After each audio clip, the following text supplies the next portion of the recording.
Началният екран има за цел да информира потребителят за неговите задачи, както и за всички промени в рамките на агенцията.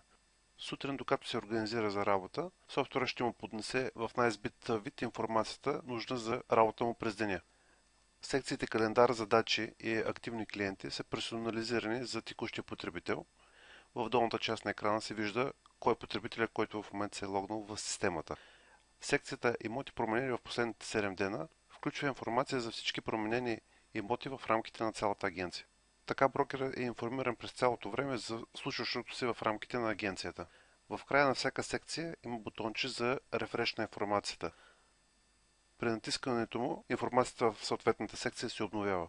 Това може да се използва, когато друг потребител е въвел информация, касаеща текущият брокер. Информацията в част от екраните може да бъде директно отворена през съответната секция.